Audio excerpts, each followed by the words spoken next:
I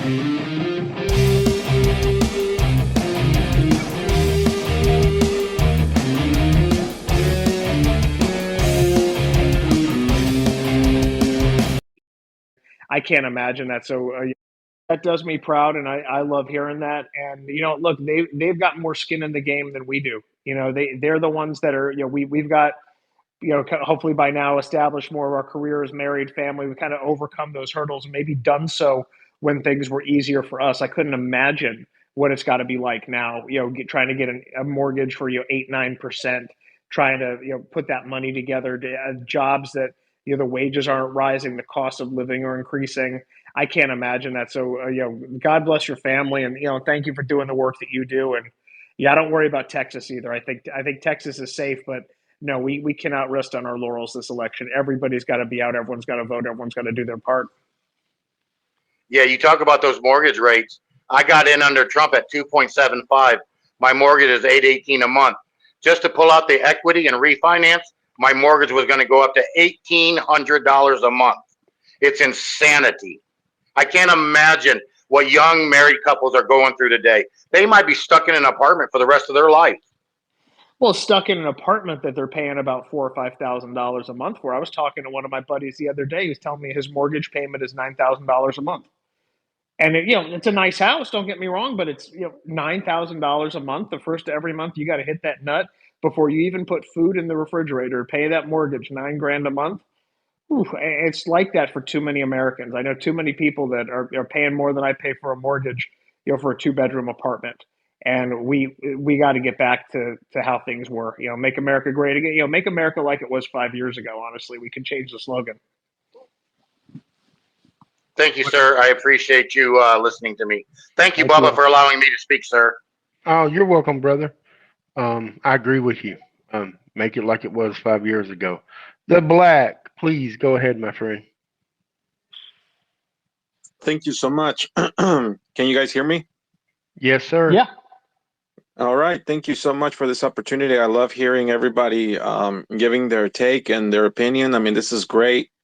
I just have a question. Well, when you guys were mentioning about how we need to it kind of like explain like our position on our movement, because you're right. It's kind of hard to say one is Republican because right away everybody aligns us with Dick Cheney, George Bush, and all these RINOs and Neocons that destroy the country really bad and put the bad name in the Republican Party. That pretty much Trump changed the party, and now more than ever, they're trying to stop them. They're trying to stop the movement.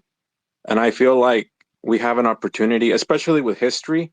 I love that you guys were mentioning about the founding fathers, and you guys were mentioning about all these efforts, because it wasn't easy, like everybody thinks like, oh, that's how the country was made. Like, no, it took a lot of effort. It took years, and John Adams was one of my favorite founding fathers because he was the one who was pretty strong forward on abolishing slavery, because he was the one who said, hey, maybe we should do this.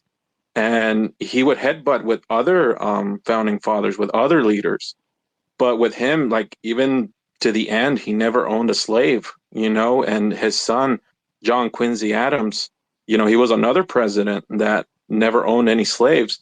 So I feel like we are educating ourselves, but in a way we have to help our communities, because everybody's so blinded that America is the worst country in the world, but it's not. Like every country has a good side and a dark side, and I feel like if we can embrace the history the way it was, the way it is, we can learn from it too. I mean, Abraham Lincoln, Ulysses S. Grant, James Garfield. I mean, think about it. James Garfield wanted to, he was fighting for the civil rights, like in 1881. That's like almost 70 years before the civil rights movement. And, in the 1960s, I mean, it's just crazy, and actually, Eisenhower was the one that signed the Civil Rights Act, in 57 and 58, if I believe correctly.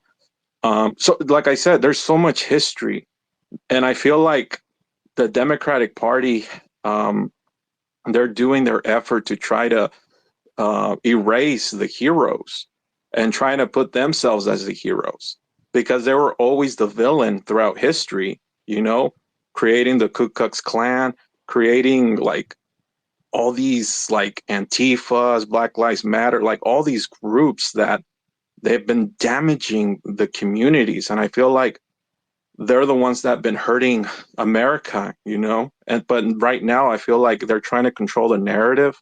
And I feel like this is an opportunity for us to really step up and show them, you know, the real history.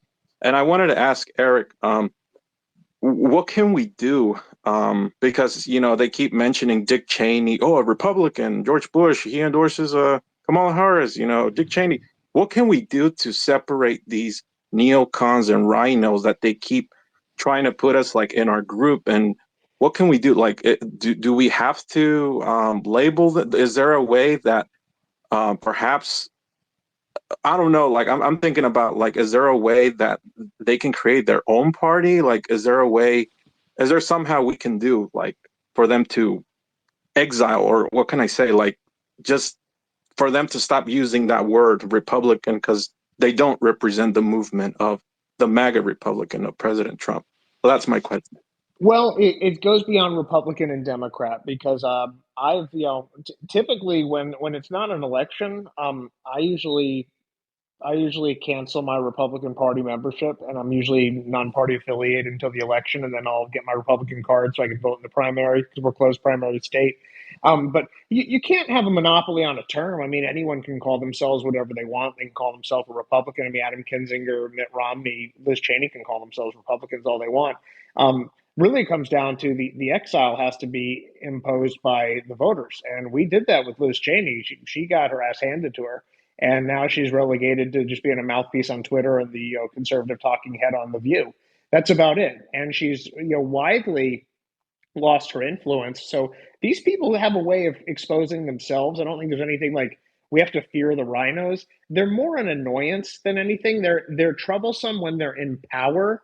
But I find more and more that they're losing power and they're losing stature. I mean, Adam Kinzinger's not in Congress anymore. Liz Cheney's not in Congress anymore. Mitt Romney's not running for another term. He knows he'd be done.